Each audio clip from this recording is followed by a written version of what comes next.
Okay, we're getting back on our 65. Nice early night of it. Yeah, it's only 10 o'clock. Alright, so we're going to get ready to do this top end onto here, or get the heads on anyway. But first we got a few things we gotta do. We gotta get the battery set up in here. I had to go find some kind of a kicker so I can get the ignition figured out. We gotta get the distributor rebuilt. I got one gas tank off. I get this gas tank off. Got a bunch of loose stuff to do. Got some oil to go into it. Some break-in oil. We'll swap some regular oil I had. New points condenser if it needs it. The correct distributor hold down bolt hold the distributor down.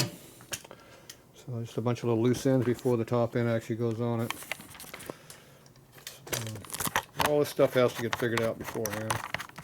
Gotta make sure the exhaust pipe fits on the heads. There's all kinds of little stuff to play around with. Let's see, put this thing over here. Hopefully it'll be out of the way. Kind of see what's happening too. So first we get the gas tank off. Next you got at least one bolt up here on top holding it, so it doesn't drop like the 58 did. Not by me though. So it takes a 1/2 inch wrench to get the bolt out from behind here.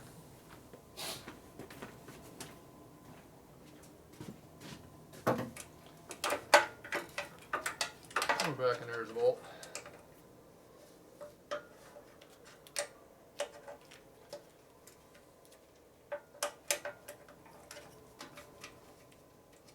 It's already loose.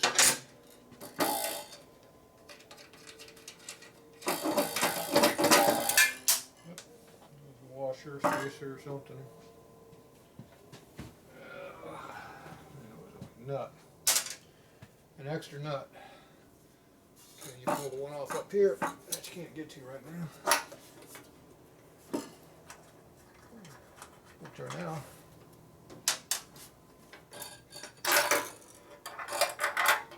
Alright, get everything off.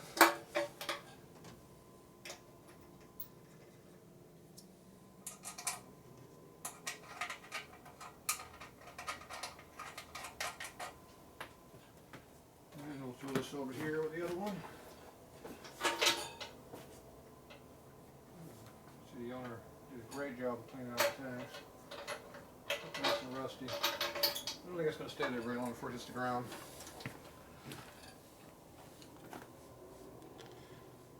Ew.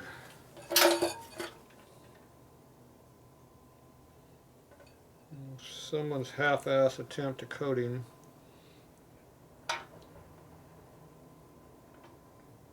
Yeah. That's going to be that'll be some issues down the road, I'm sure. So I don't know if you can see the wonderful coating job in there, but it's not put in there very well. It's hard to tell. Yeah. You can't see the bad spot. I don't think. You can get some light on the subject, might help. Yeah, way over here it doesn't look very good.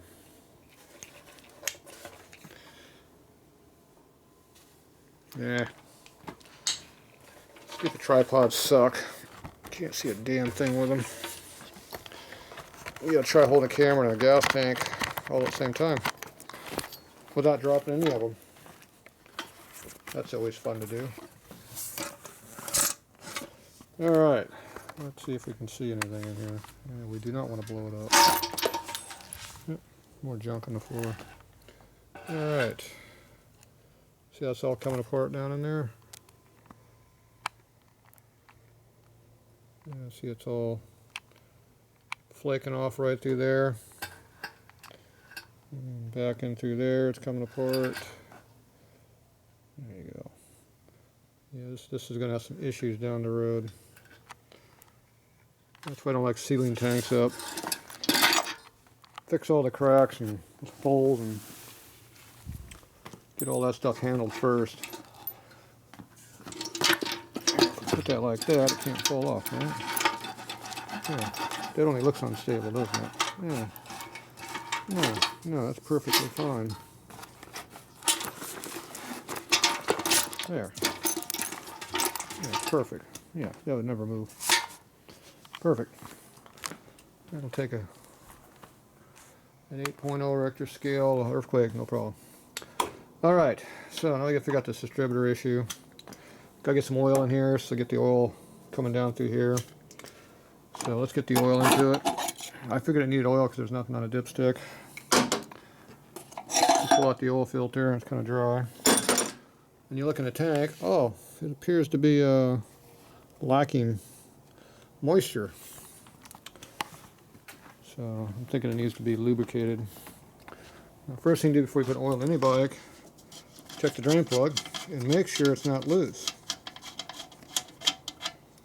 No, it's obviously not loose. There's obviously no kind of a washer on it either. So that's going to mean should be great sealing. So I wonder what the chance to find a washer for this is going to be. I'm thinking next to 0. One that actually fits it. Yeah, good look. Appears to be dark back here. Oh. Yeah, there's a box of junk. We're hitting on something. Alright. As usual, it looks like nothing in here would fit. How about that? Yeah, right. Forget it. It's a bunch of old fuel injection leftover junk. Yeah, it goes over the threads, but like most washers, when they go over the thread, they get real loose, and then they leak. They don't do anything. That's the problem with most drain plug washers. I think I've been through here before looking for stuff. Pretty much a lost cause. Yeah. It looked like a good deal, but it never works out. Yep, never works out. That one almost looks like it takes an O-ring, but it doesn't.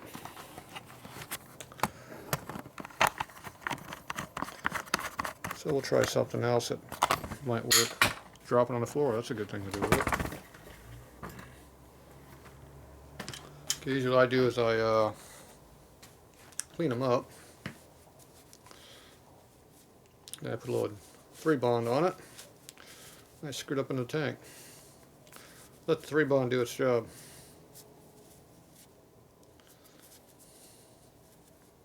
That's about all you can do. So I don't think there's no way you can put a washer and it would do anything. It'd probably just be loose and fall out when you're driving down the road. That would be interesting.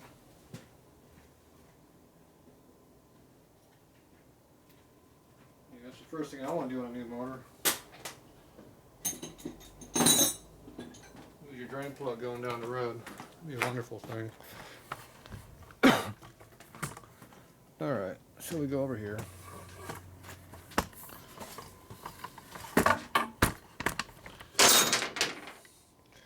Make sure you wipe off the hole. Sealers don't work too good if they got oil on them.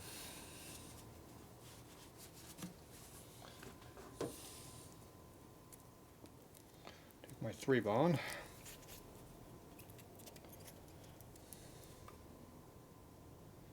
Take a little bit of it. About that much ought to work. I just take it and stick it right in there like that. Put a good layer of it in there. Fill that void up.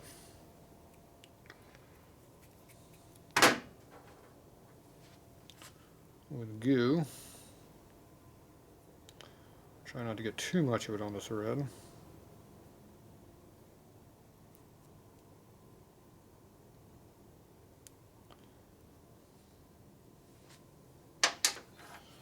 One more little bit of it.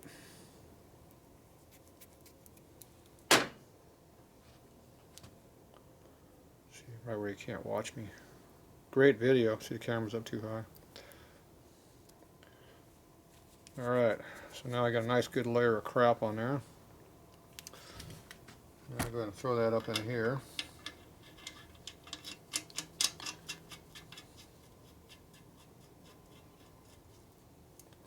And Most of it stayed on the inside where it belongs. Wipe off the excess.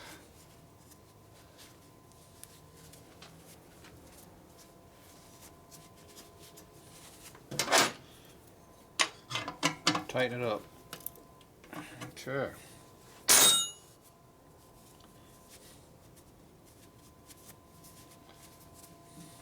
The last 3 drain plugs I've checked have been loose. Good habit to get into checking drain plugs. Tank's tight too. Probably should check that also. Except I think I did that for it. Okay. Yeah, we got one thing done tonight. Got drain plug and oil tank. That's a major accomplishment.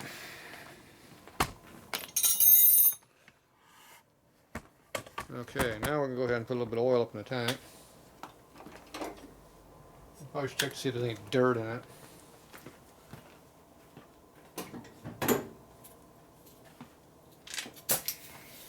If you see a dust storm come out, you probably should clean it.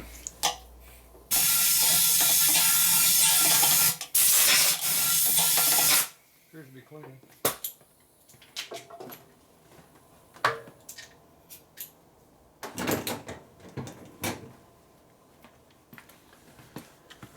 Alright, that's a good thing. I assume we put 25/60 weight in there, lowering the motor before I put it together. So I got about 1/3 of a quart left, so I'm going to go ahead and dump that in there. Should be able to hit the hole, it's only that big. Comes out like molasses. It's cold. Okay, then we're going to put some brake-in oil in it. I use this one because it's 1550. Maximum only makes a 1040 or some stupid number, 1030. I think it's like 1030. So I use the car stuff. It works good. I've had pretty good success with it so far. Brake-in oil is made especially to break in your oil, or break in your rings, I mean. It lubricates the stuff that needs to be lubricated, but it allows the rings to break in correctly. It's formulated to actually do that. So it does 2 things. It protects the motor and breaks it in. I don't know how they split the 2 up, but they say they can. I talked to them at a seminar once. Sound like they know what they're talking about.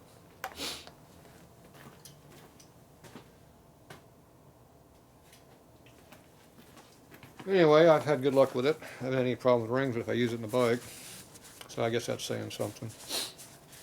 Otherwise, every now and then you get about a 25–30% of the bikes want to use oil. Especially if the guys don't clean the cylinders very good.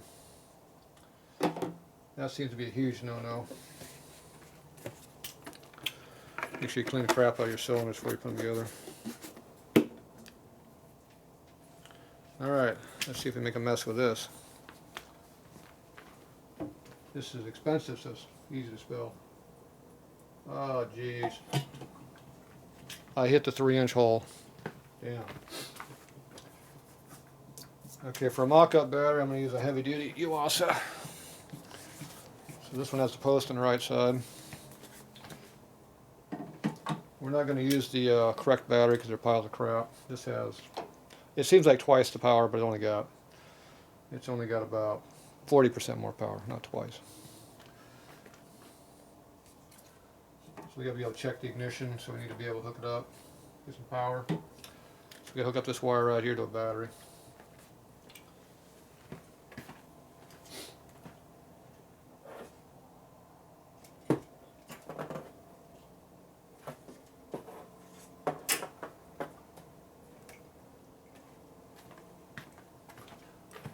So we need a ground and we need a positive. Positive's easy. Hook it up. The hard part is kicking away from the kicker so it doesn't get tangled up in the kicker. That's the hardest thing to do. So I'm already failing. And in the other direction. Yeah, works a lot better. The ground's right here. It's got a big cable in the frame right there. And this I don't hook up until we're ready to play around with the bike. Yeah, no sparkies yet. Good sign.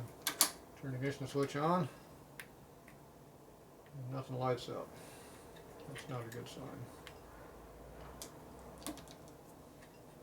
Okay, that means the power source is not a good power source.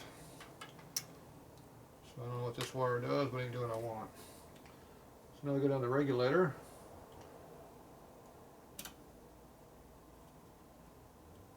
There's a post that says battery on it. Hook it to that. Still no sparky. Still no lights. The headlight on. That'll help. What am I doing here? Alright. Must be a switch issue.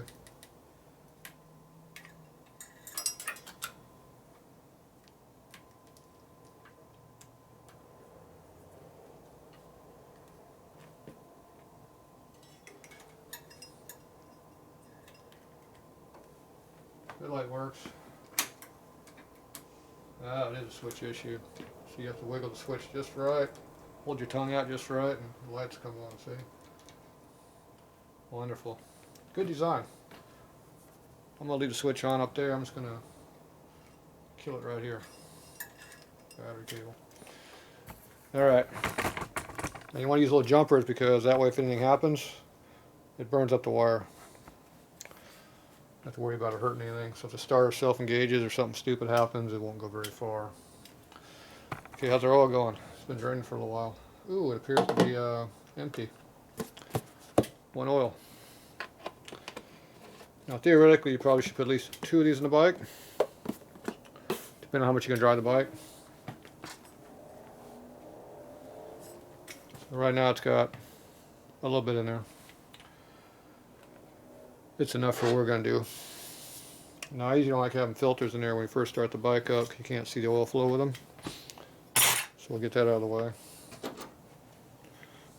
So we'll go ahead and put this in there.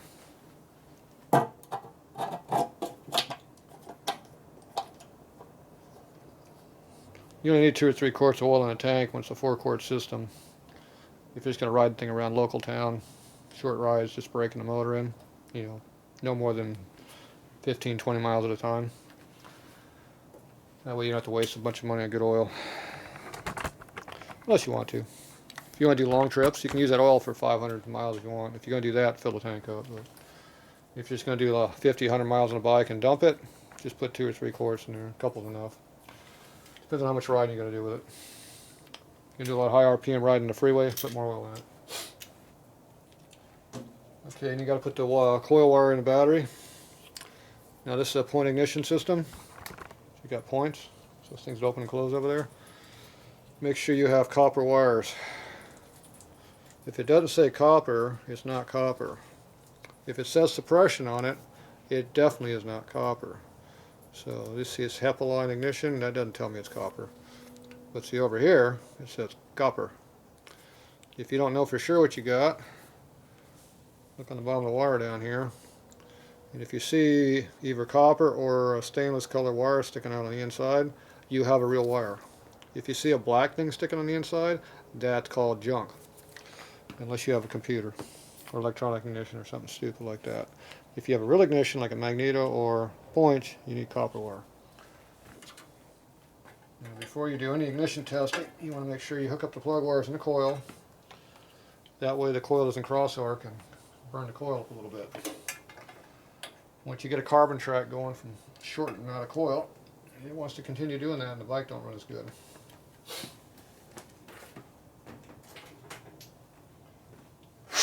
I like special checking plugs. Checking plugs are old plugs that you cut the electrode off so you got a big gap to fire. That way it goes zip, zip when it fires and you can hear it. You don't have to see it, you can just hear it. And if it won't jump that gap, your coil's no good or something else is bad. But they do have to be near ground. If they're not touching the ground, they don't work too good. You can have a little bit of a gap, but you can't have too big of a gap. Okay. So that one's too high, so let me change it. I'll move this one up, move that one down.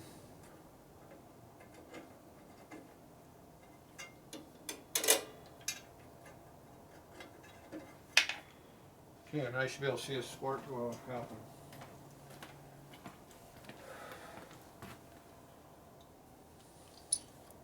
We have a wire right here.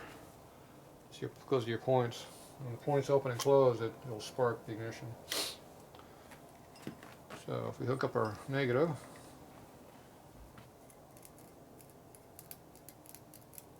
yeah, it's sparking. Hear it? Sparking. So you don't have to see it, you can hear it. There's one right here and one over there. So you hook it up to your points. You go like that, and it goes sparky, sparky. Yeah, turn that off. Now you don't have to worry about that shorting out against anything. Okay, so we know the coil works. So now what you do now is work on this thing called Distributor.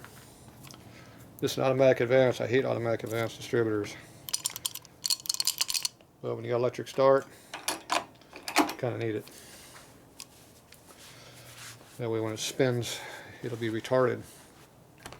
Like the owner, who's too lazy to kick it.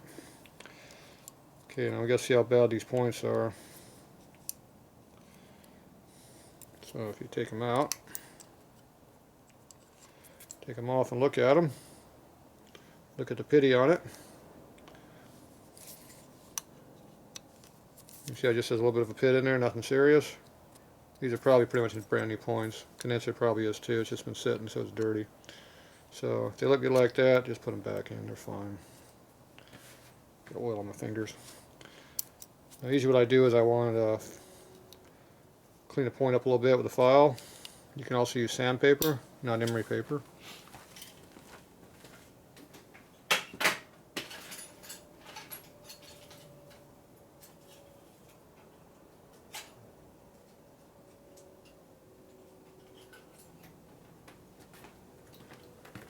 So I use a little diamond file. So I just put that in here between the points.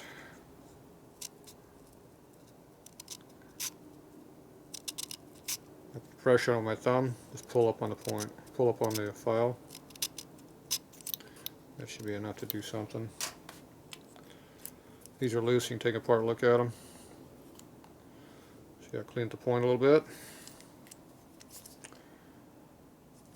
And did it right here too. See the high spot? It's dome shaped. See, that's only got on the very tip. So it's a dome pointed deal. Alright, so that's good enough. So you want to wipe those off, make sure they're clean. So use something clean. I'm sure it's easy to clean. At least start a day it is anyway. You can take a piece of clean white paper and drag it through the point lightly. But make sure you pick it up before it comes off the end. It might pull a sliver of the paper off and get between the points. The points won't work. You won't have ignition, doesn't work. Okay. So this goes on there like that. The point right here. Spring. Spin it around. Push it down. It's in there good. This here goes in there too, the wire. Right, you put the wire between the spring and the post, like that. And you go ahead and lock that down, and it'll work. Now I'm not going to do it right now because I got to do a light test, so we'll do that. Now right now they got this thing completely advanced, and it looks like they tighten these nuts so much they bent the distributor. See how the distributor's all bowed in? So somebody was getting a little carried away on working on this thing. So that would be called a butcher. You ever heard of that guy?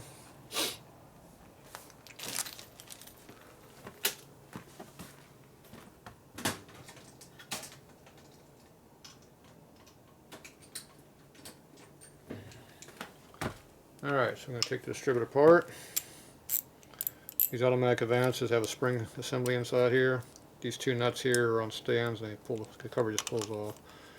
The earlier ones have a clip and stuff in the bottom.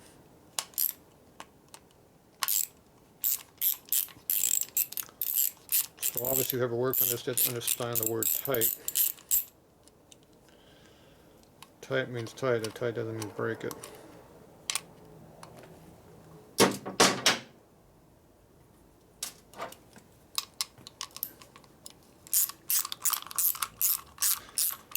Now this is a 65, 66 distributor. They're different than 67 and 69 distributor. Takes different parts. They look the same on the outside, but they're totally different on the inside. Okay, this needs to be straightened a little bit. It's bent. Okay, this has auto weights in here like a car, kind of. Except better. These have little light springs on the inside in here that barely return. See how it doesn't really want to return?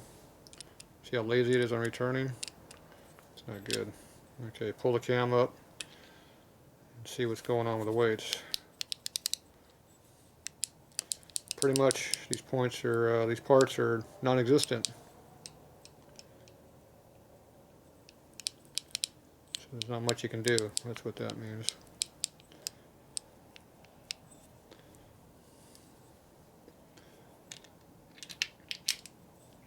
Now this one here can go on either way. Should be. Go on this way, turn 180, drop it down. Should go on the other way. Ah, this one don't let me do that. Oh well. You just gotta do it the correct way. Yeah, it works. See, it goes on that way, turn it 180. Drops back down. Later bikes, they make it so you can't do that. But see, it's got a cut on both sides. Now the front cylinder has a narrow lobe, the rear cylinder is a fat lobe, and the little line right there, when the point gets next to that line, that's when it fires. You look at the lobe here, make sure it's clean. It's got some greasy junk on it, so I guess it's clean. Okay, this thing appears to be lubed up. It's got a little bit of lubricant on there of some type. Whatever it's got on, it's going to be its lifetime lube, because nobody's going to lubricate it again. It doesn't look like it's going to return to idle very well. That's a problem with automatic advanced distributor. The spring tension is too light. Okay, now we got to straighten this cover out here somehow. Now when you got the points and the condenser on here, that's hard to do. All that crap's in the way. Makes it hard to get to where you need to go to. So if I get rid of one of these, like the condenser, should have more room.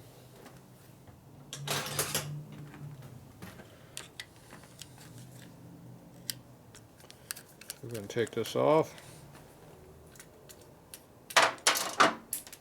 Drop it on the floor at least once. That's a requirement around here. There might have been a lock washer. Okay, we're going to get the top point off here, out of the way. It's off again. Okay, now we just have this one point left. And it's going to be in the way of getting to this, so we're going to pull that off too. That's the next screw over here.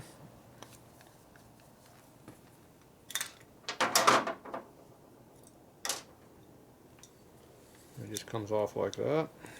It's supposed to anyway. There it goes. Okay, now we got access to do something about this thing being all bent to hell. Now I can't beat on these right where these are at, but I can beat on this whole half here. So if I lay this over my table over there, and I get my hammer out, I can beat the hell out of that thing and straighten it. Be like one of these things right here. I can. Now if you want to risk of not hitting on that, you can go ahead and put a piece of something else in there to hit on with the hammer. Do the same thing. A little bit safer on the parts. Alright, I'm going to go over here. Get some more light over here.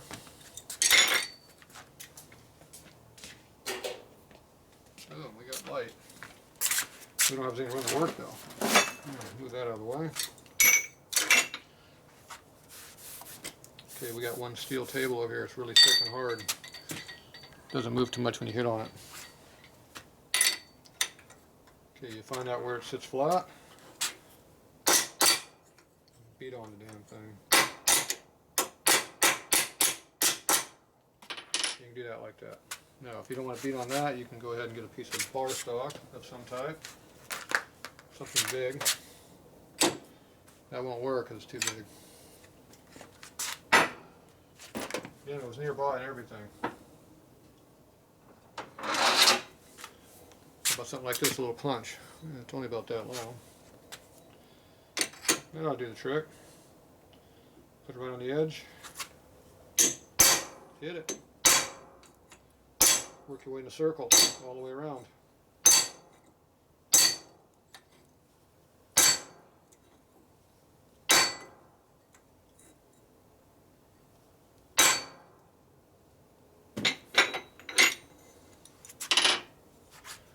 Okay, you look at how flat it is, or flatter, we should say, not perfectly flat, but flatter. Still feel like it's bowed. Definitely better than it was. I think we'll do that one more time.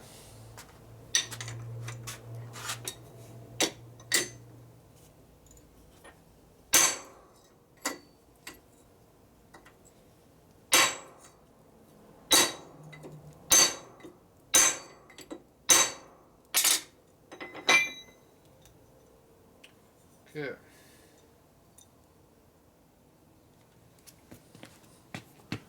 Definitely looking a lot flatter than it did. Straight edge around here somewhere. This should be a straight edge. Lay it on here, take a look at it, see if it looks like it's halfway flat. Looks halfway flat. A lot more flat than it was anyway.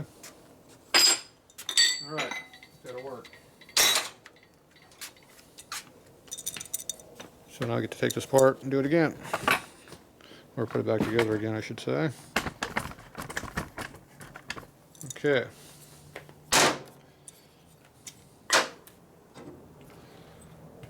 Distributor.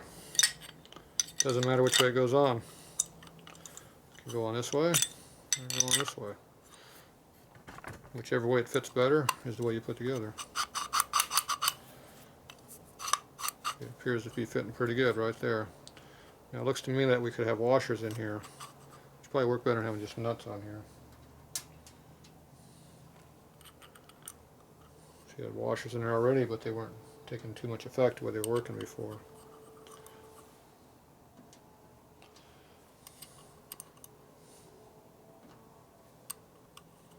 It doesn't take much pressure to keep this thing from rotating.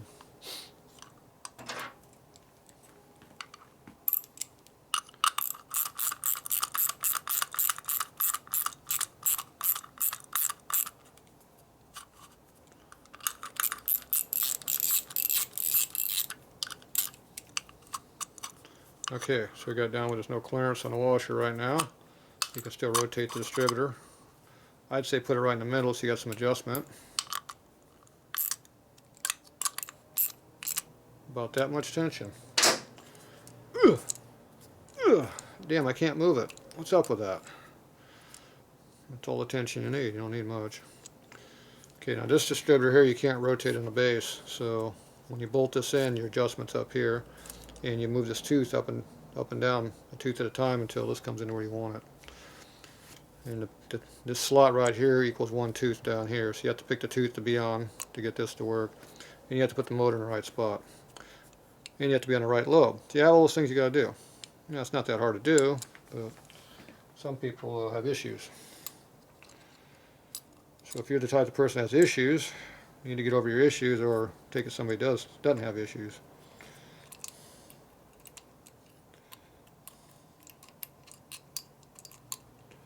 Now I need to get this thing to go back over the screw right here, this eccentric screw, which it doesn't want to go over right now.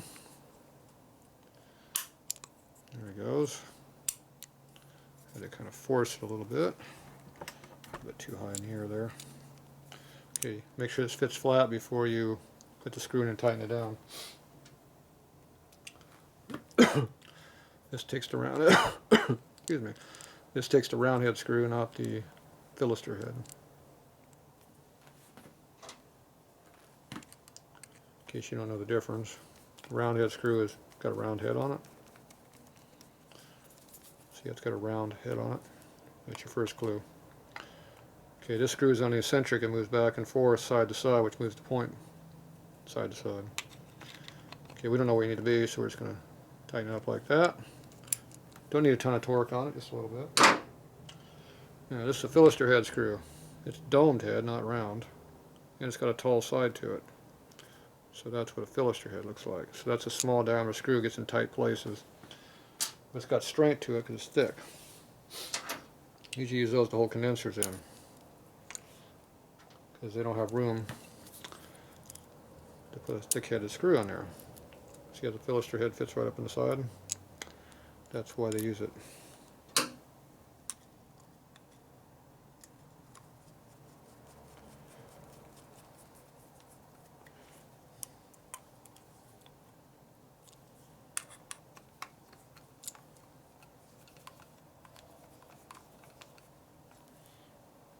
Okay, that one's tight. We got our point back here again. Boom, boom. Put that up around there. Drop it down. We're leaving this wire off because I still got to time it. Point will work. Now, a distributor like this, you can check the point gap before you put it together. So, you put it up on top of the lobe and you check your point gap. It appears that we have a no point gap right now. That would be not a good thing. Oh, nope, I took that back. There is a little bit of point gap. Not a very big one. A little bit. So that needs to be adjusted.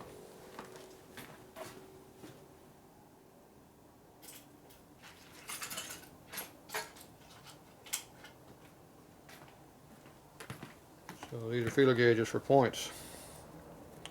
See, they're real small. Okay, on a Harley distributor, you want 18 to 22, and 20 is a good middle point. When you get under 18, you have problems. When you get over 22, you got more of the problems. With new points, which basically these are, you put them at 20 to 22 initially. This is a brand new point pretty much. I'm going to use 22. Because it's going to close up a couple thou with use. And if you don't keep an eye on it, you'll run out of point gap and it'll start running like crap. And the bike won't run. You'll blame it on the mechanic. Which is half true, because he didn't put enough point gap on it. Okay, so you loosen up your round-headed screw, and you take your eccentric screw and move it until the point gap opens up a little bit. Now I have a little bit of tension on the screw here, so it doesn't move real easy. Okay, you've got ways to go before that goes on. So go ahead and move it some more.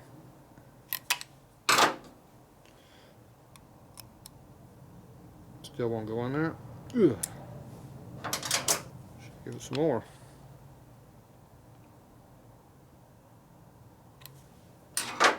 At some point it's going to go in there. Oop, it went in. Okay, now it's too loose here. So you got a few extra thousandths in there. So now you get to back it off just a little bit.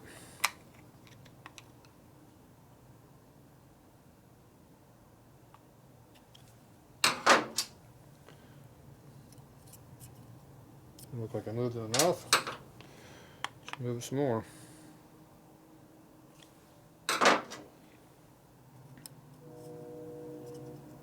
We're getting close. Still got an extra couple thou in there.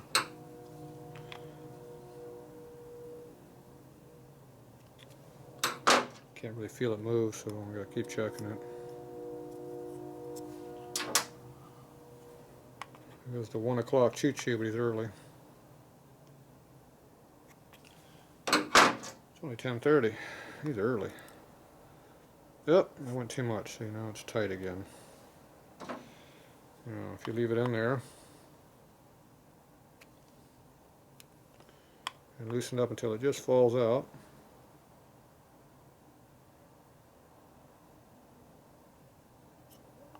like that, tighten the screw down, come back and see how close you got it. It's pretty damn close. That worked pretty good.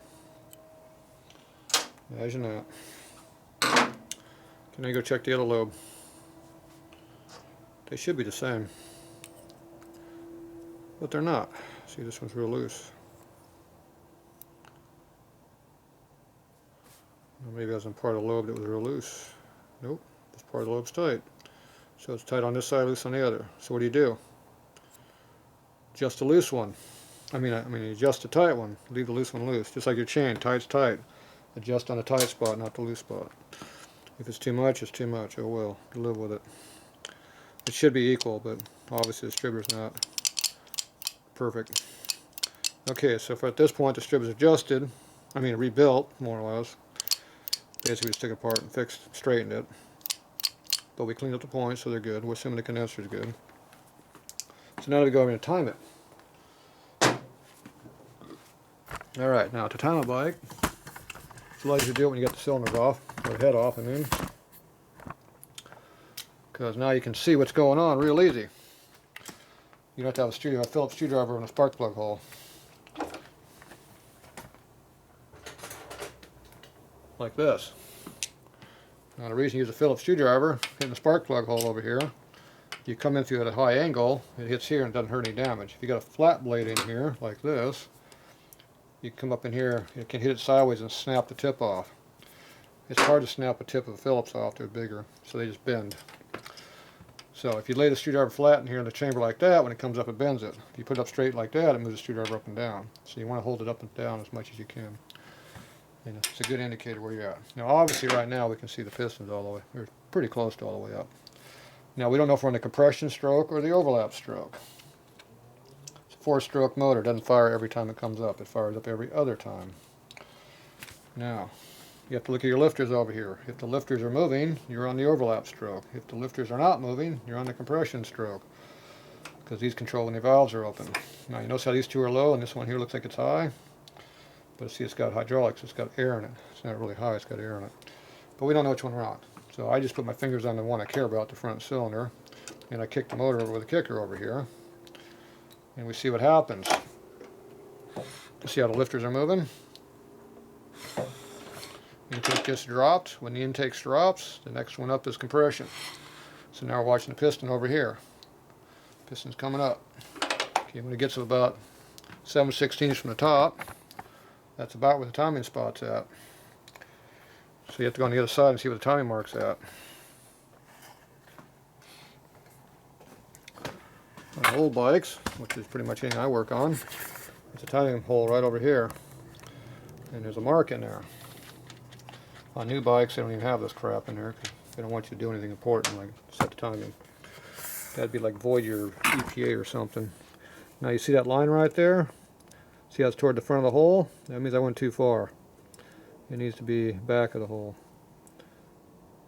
or in the middle of the hole, depending on how you want to time it. Now me, I always like having toward the back of the hole for more power, but this bike we don't know what's going to happen with it, so we're going to put it in the middle of the hole. So right now we're in the wrong spot, but that's okay for now. We're just playing with it.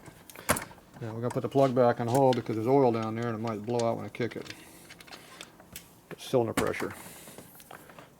Alright, so now we come back over here.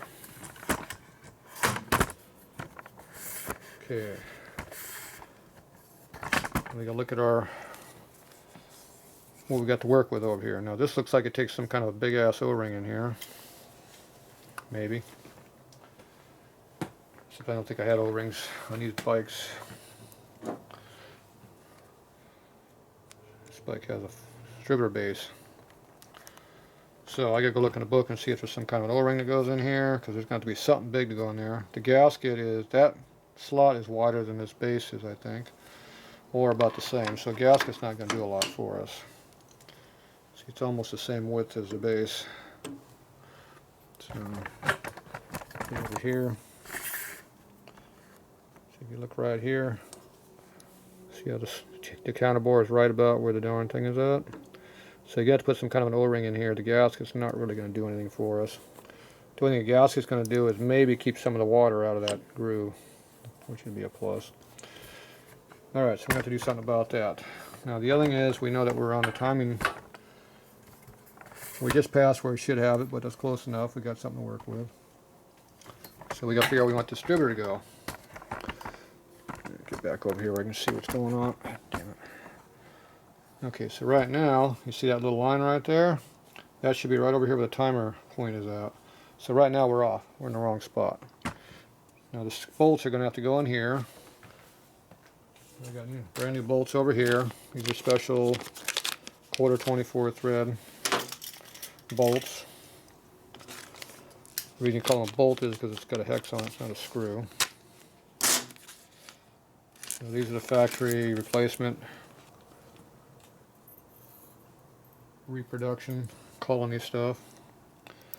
I stock stuff like this because I work on these bikes.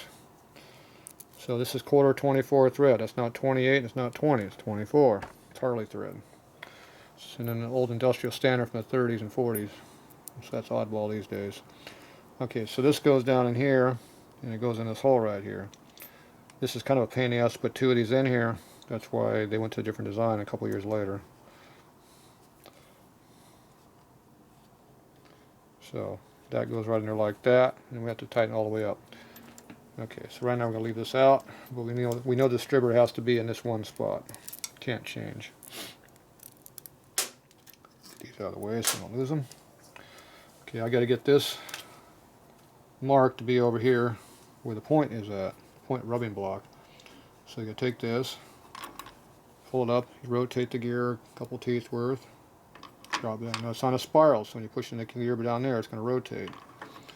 We don't know which way it's going to rotate yet until we look. Okay, see if you watch the gear right here. See how it rotates into the point? Okay, so we're going to line up the hole down there. Okay, we see that we're pretty far off. So you go back up, rotate a little bit more, drop back in, see what happens. Okay, now we're going to be close to where the point gap is. And right now the point's going to hit about right there, which is just about perfect. The only problem is it's not automatic advance. We're fully retarded right now, it's not advanced. It has to be advanced when you set the timing. That's a little bit tricky.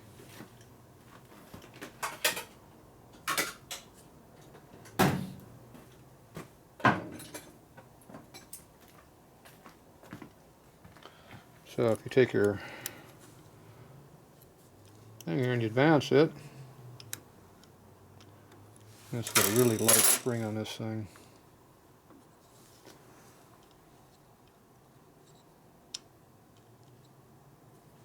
Yeah, that's not going to work very good. Not even retarding. I just advanced the damn thing and it stays put.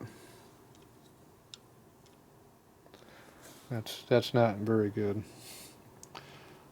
Okay, so we're advanced and the mark's way over here, so we're about another tooth off still. So now I advance it, hold it advanced, rotate it until it pops the point. So we can't get what we need right now, so we're going to have to adjust it over here. So I'd rather have it in this position over here where it was, not that one. Right about there. And right now the points are just opening. So I don't know if I can retard it enough to make this work. The next problem is we got to find out why this distributor is not working now. I think our grease in there is just too thick. So we have to do something different than what's in this. Anyway, you get the idea about where you're supposed to be, how it's supposed to work. So the next thing is you got clearance inside the gears, which you have to compensate for too. So there's three things you got to do when you set these things, which can be a pain in the butt.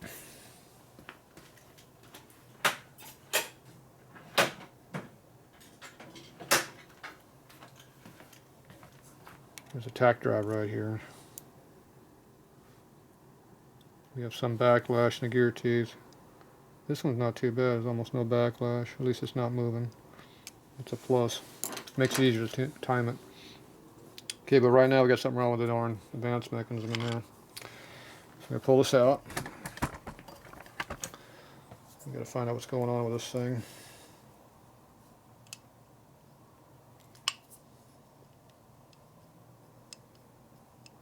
Springs are just not stiff enough to pull it back. So we have to go in here and work on it again.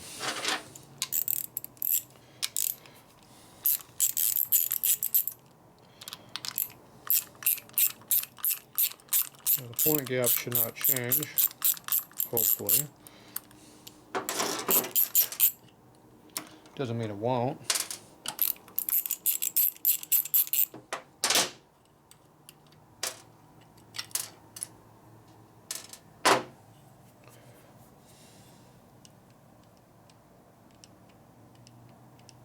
So off the bike we don't have the problem. There's no way this is hitting on anything.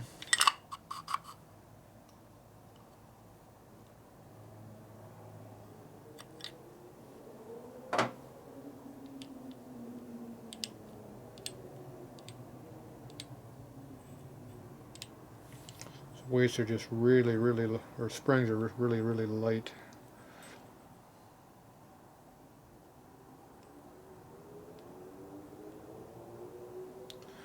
They're not even returning all the way. That's why it won't idle down at idle.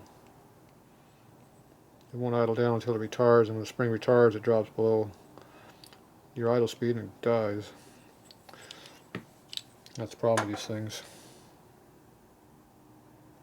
Yeah, this spring is pretty much junk.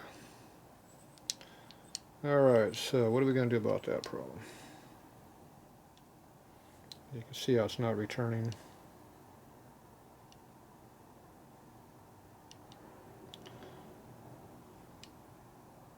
Barely getting back a couple times.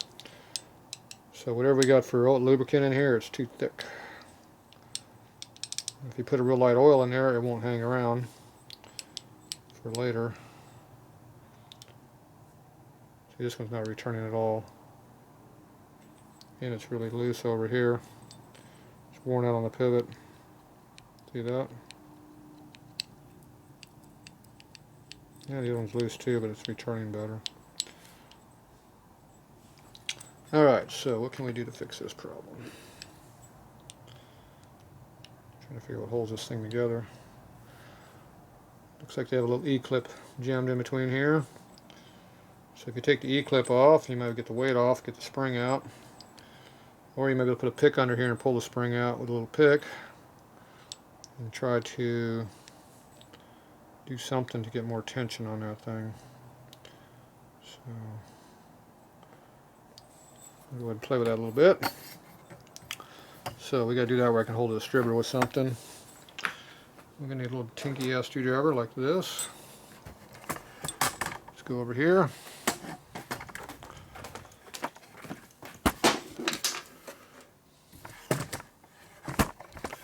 And let's see if we can lose some parts. So I'm sure there's a lot of springs out there. This has got that stupid vise. It's way too new. I've yet to buy anything to correct the problem. So I'm going to correct the problem right now. Making me a pair of soft gels right now. Okay, I did that.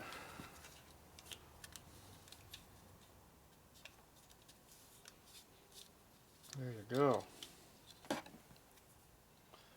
That's cheaper than eBay. One of these days I'm going to take that vise and cut them jaws flat. Okay, now I'm going to do is try to I'm going to try to lose the springs.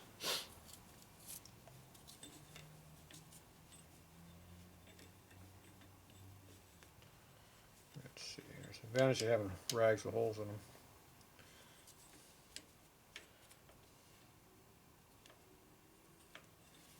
There, look at that. Maybe I'll catch something. Probably not, but we'll try. It's worth a try, right?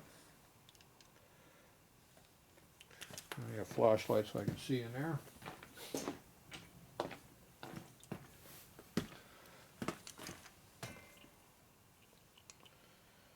Okay, where's that spring you're digging at? There it is right there.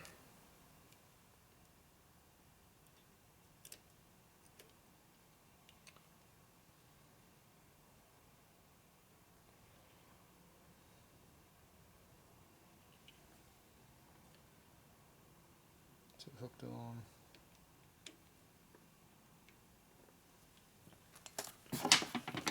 Okay, there's a little springy. So it's too long.